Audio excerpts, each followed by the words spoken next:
China's spent years courting Europe, but some of China's best laid plans are becoming its biggest failures.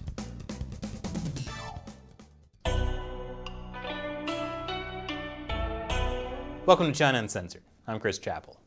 Remember to support this show by liking this episode, subscribing, or resubscribing if YouTube secretly unsubscribed you. It happens. And sharing this video with your friends and family. Speaking of our friends and allies, you might think that China is doing pretty great when it comes to Europe. After all, they signed a new investment deal with the European Union that pretty much lets them off the hook when it comes to human rights. Okay, sure, they had to promise to try to maybe think about possibly getting better at human rights. But that's not a big deal for the Chinese Communist Party.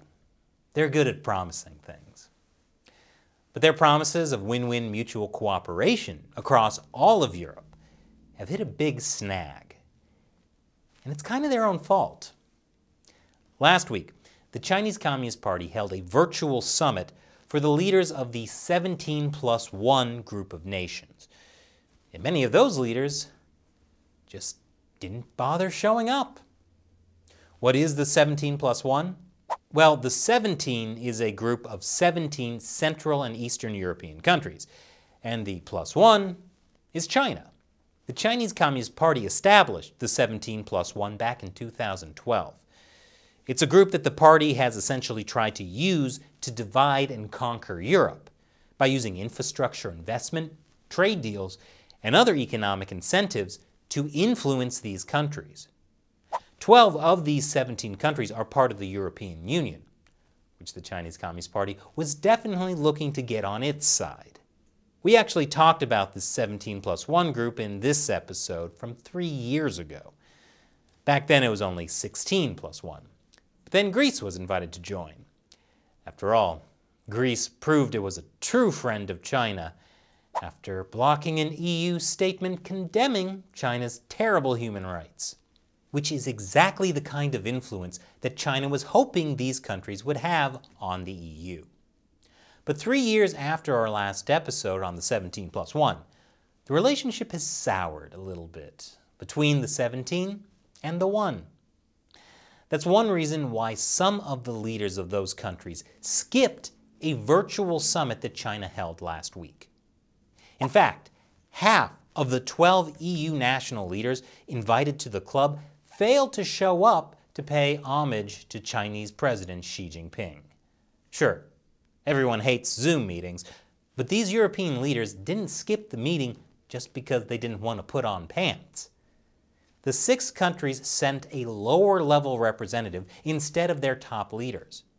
They were Bulgaria, Romania, Slovenia, and the Baltic countries, Estonia, Latvia, and Lithuania. And apparently, the Baltic states, in particular Lithuania, took the lead. Figures. Those Baltic countries are such troublemakers. This situation was especially embarrassing for the Chinese Communist Party because Xi Jinping was personally hosting the meeting. Look, Xi Jinping doesn't host Zoom meetings for random Lithuanian ministers. He expects to see the Lithuanian President Nausėda. And now it looks like President Nausėda just didn't think Xi Jinping was worth the effort to put on a pair of pants. The point is, the Chinese Communist Party wasn't happy about this. Only a day before the event, Chinese diplomats were piling pressure on these capitals to send a higher-level representation, according to a diplomat from one of these 6 countries. And apparently, the Lithuanian and Estonian ambassadors were summoned to China's foreign ministry for a dressing down, which they ignored. So why did these European countries snub the 17+1 summit? I'll tell you why after the break. Welcome back. So why did so many European countries snub China's 17+1 summit? It's because instead of being China's gateway to Europe, the 17+1 has become a zombie mechanism. Hey, back in 2012 it sounded like a great idea. China wanted to come to Central and Eastern Europe, and it was looking to spend. It promised to build new infrastructure, to build new factories, to buy lots of Central and Eastern European stuff. And at first, things were looking good. China set up a $10 billion credit line for the 17+1 countries. There were big flagship projects, like a deal to build and develop new nuclear reactors in Romania at the Cernavoda power plant, or the Budapest-Belgrade railway project, which is eventually supposed to link the port of Piraeus in Greece. The infrastructure projects that were promised to the 17+1 group were linked to China's Belt and Road Initiative, also known as One Belt, One Road. But after almost a decade, most of these countries would call it One Belt, One Road to nowhere. That's because the Chinese Communist Party continued to do something that they do so much of. It's practically their motto. No, Seamus, their other motto. That's right. Overpromise and underdeliver. A lot of the big flagship infrastructure projects that the Chinese Communist Party promised have either made very little progress or haven't happened at all. Instead of infrastructure, they received forums. Instead of factories, they received exchange programs. And instead of exports, they received summer camps. So these countries were expecting investment in economic revitalization, but instead, they got a Zoom meeting. Which explains why they don't think it's worth putting on a pair of pants for Xi Jinping. Well, that and none of us fit into our pants anymore after a year of coronavirus lockdowns. Speaking of overinflated waistlines, that flagship Budapest-Belgrade railway project has been called a white elephant, a project whose cost outweighs its usefulness.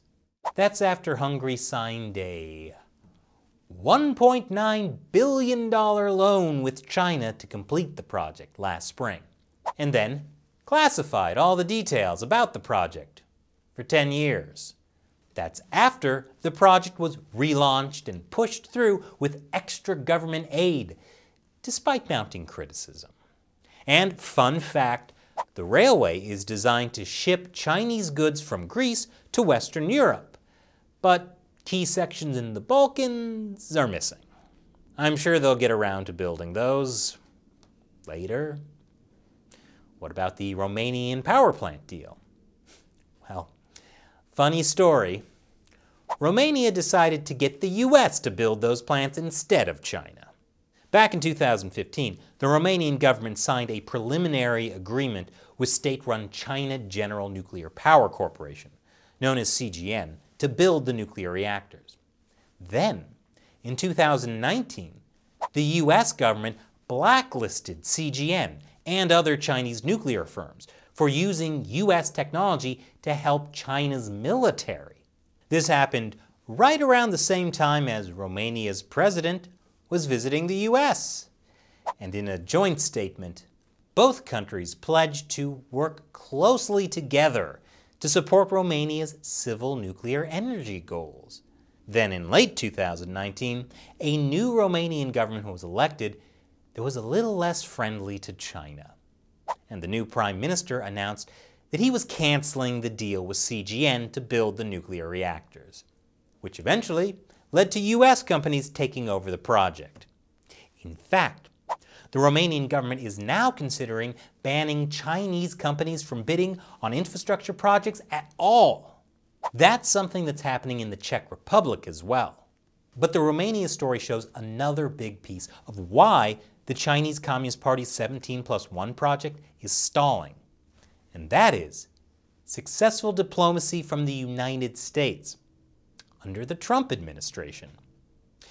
During the Romanian president's visit to the US in 2019, Romania became the first country to sign a memorandum of understanding with the US that essentially banned Chinese telecom Huawei from building its 5G infrastructure.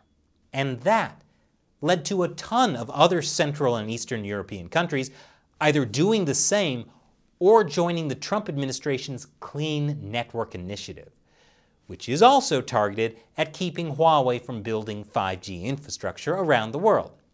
And guess what? A lot of those countries are 17+1 countries too. Well, that's awkward. So it seems that the US and its EU allies like France and Germany haven't been seeing eye to eye regarding the threat from the Chinese Communist Party. But under the Trump administration, the US government spent a lot of effort reaching out to these Central and Eastern European countries too. This picture was, of course, pre-coronavirus when we all still shook hands and wore pants. But that successful diplomacy, together with the Chinese Communist Party's broken promises, have turned a lot of the region against the Chinese regime. Of course, there are still countries like Hungary that are holding out for some of that Belt and Road money. But the disillusionment among many 17+1 countries is real. Will that affect the rest of the EU? I guess it depends on how much they believe in the Chinese Communist Party's promises. And now it's time for me to answer a question from the China Uncensored 50-cent Army.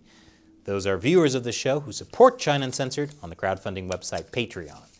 We wouldn't be able to do these episodes without you. Find out more at patreon.com/China Uncensored. Greg asks, Chris, would it help if more people were made aware of the investment firms that bankroll the Chinese Communist Party? I would think that if the average individual investor knew the funds they are investing are either directly or indirectly supporting the Chinese Communist Party, they would demand that the practice would be stopped. It seems public shaming would force the businesses involved to question their strategy. Well, Greg, I do think this type of public shaming works for companies that have to answer to consumers, like H&M, which cut ties with their supplier after accusations that they use cotton made with forced labor in Xinjiang. But when it comes to big investment firms, that's not as easy. Because for these companies, individual investors are kind of small peanuts. You'd have to get big investors, like institutions that have tens or hundreds of millions of dollars handled by these investment firms, to pull out before it would make a big difference. Or the government would have to step in, like when the Trump administration tried to ban Chinese military-linked companies from trading on Wall Street. But this is a huge problem that we need to talk about, because foreign investment is definitely supporting the Chinese Communist Party and what they do. And it goes pretty deep. We've been thinking about doing an episode on how you might be investing in China without even knowing it. Let me know in the comments if you'd like to see that episode. Thanks for your question, Greg. Be like Greg. Support China Uncensored. Go to patreon.com/China Uncensored to learn more. Once again, I'm Chris Chappell. See you next time.